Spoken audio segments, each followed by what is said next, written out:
I had a situation arise a few years ago where a girlfriend said to me, hey, I'm going on the Tasmanian Overland Track. And I was like, oh yeah, cool. I'll go with you. You know, she does treks and she seems to have nice photos. I like taking photos. I was like, let's do that. And I remember about a month beforehand, I was talking to someone and I said, I need to get some boots. I'm going on the Overland Track. And they said, oh, is that the really hard Cradle Mountain 5-day walk? I went, oh, no, it's just the Overland Track. Little did I know they're the same thing, right? And I knew I was in trouble. I really knew I was in trouble when about a week beforehand, I was like, I'd had for about a month this plantar fasciitis. It was painful to put my foot on the ground. I'm thinking, how hard could it really be? You know, it's just bushwalking in Tasmania. Now you're talking to someone who's never worn a backpack, who hadn't done anything other than being in Melbourne lockdown, maybe 1 to 2 hours of walking a day. And I was like going to be taking on these mountains, still completely oblivious to this situation. And in the very first hour, I realized that I was stumped. So Maureen had just come back from Kilimanjaro. She'd done base camp. Other people have done Machu Picchu. They've done all of these treks. And this one lady's like, oh, look, you know, we really haven't trekked for a few years, but we have spent the last 6 weeks carrying 20 kilos on our backs for 5 hours a day, trekking over the weekends. And I was like, oh my God, I'm really in trouble. And then the sleet started. Now, these people made the assumption that I knew how to do up a coat and how to wear waders and stuff. I had no idea. So I was soaked by our first stop, which they said was going to be the hut, which I assumed was going to be like, or to be honest, just a school cafe. So I was expecting to, you know, pot of chocolate, a few buns. And this first hut seriously was built like 150 years ago, possum catchers or something. And it was falling down and it was freezing and there's wind coming through the wood and there's like 20 people in there shivering. And I was just like, I'm soaking wet. I have absolutely no decorum at this stage. I'm ripping clothes off, trying to get warm clothes on, thinking I don't care who sees me in my wet underwear. And by that stage, they took a bit of pity on me and showed me how not to get wet. But then everyone took off. So we're in a group of 8 people and they all took off to the next hut, which turned out to be an igloo with a plastic floor that could fit 4 people in there. And I walked for 4 hours thinking, oh my God, I can't wait to get to the next hut. Obviously, this one wasn't right. And by this stage, the sleet came in, there was no visibility.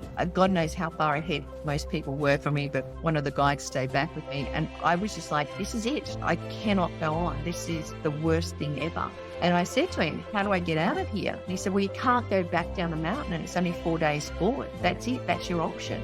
And so I had this realization that I was stuck.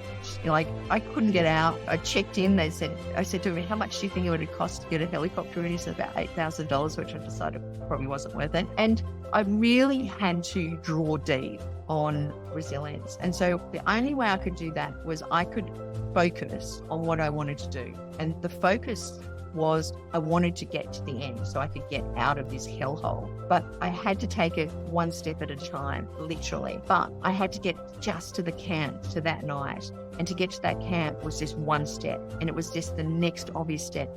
And for 5 days, all I said, and I had this mantra going for like 6 to 8 hours a day, which is my legs are as strong as an ox, my heart is as strong as a lion. I can do this. And with God's help, I can definitely do this. It was just one step at a time. Being focused on the end result and knowing, at day 2, there's a trap that you could really get out of. It hurt. It hurt really, really hard. And it really gave me the opportunity to kick myself for not being prepared and doing the research. But also, it gave me the opportunity to step up. And I knew it was a mental game. And although there was physical pain, it was a mental game. And every single step, I just reminded myself that I had everything within me to take the next step. What I want us to take from this is the fact that your focus does create your reality. My focus was to get to the end. My focus was to get to the hut that night. My focus was to get to the lunch spot. My focus was to get to the morning tea spot. My focus was to take one step at a time.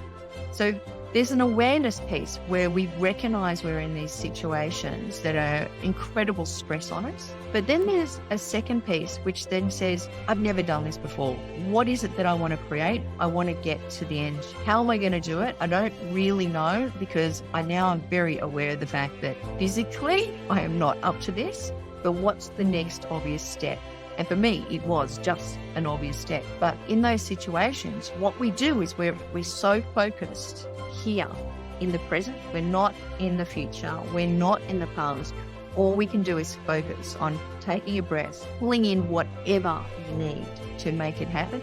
And for me, there was the most beautiful moments of seeing humanity play out, where the walkers that I was with, just amazingly incredible. But there was also these incredible, beautiful opportunities to see nature that most people never see. And I had the opportunity to stop and to just go, I'm standing next to a tree here that is just a tree, and it's been here for thousands of years. It hasn't worried about bushfires in the future. It doesn't worry about the fact that it's had bushfires in the past. It is just is. This is all it does. And it really gave me, I guess, a great sense of the fact that when we dig in deep, we have the ability to do things. And I had to, at that stage, go back to past experiences and go, I've got through some pretty tough times, and I haven't had near as many horrific situations as most people have had, and ordeals that people have gone through with sickness and losing children and terrible childhoods and horrific accidents and loss of loved ones and relationships and all of those terrible things. I haven't had to fight that type of adversity. But I have had challenging times where I didn't know if I was going to be able to get through. And what I thought of at that time was, I have the ability to look back into the past and know that I have had these circumstances, but I'm now in the present and I just have to take the next obvious step. And so when we look at this awareness piece and we go, okay, take a moment, engage the prefrontal cortex, whatever it is to get yourself out of that emotional flight, fight, fawn or freeze, and then have the ability to go, what is the end result that I would like here? Not looking at the catastrophe, looking at what is the ideal end result that I want? Where am I now? Let's be really, really conscious of the fact that this is not where I want to be, where I am right now. And what's the bridge? And the obvious next step will come up. You don't have to orchestrate it. You don't have to have the plan. You don't have to have the 2,000 bits of information that you've had in the past, the sieve, to be able to understand how it's going to happen. You open up to the 400 billion pieces of information you have, and you take the next obvious step. And that is the way that you start moving forward.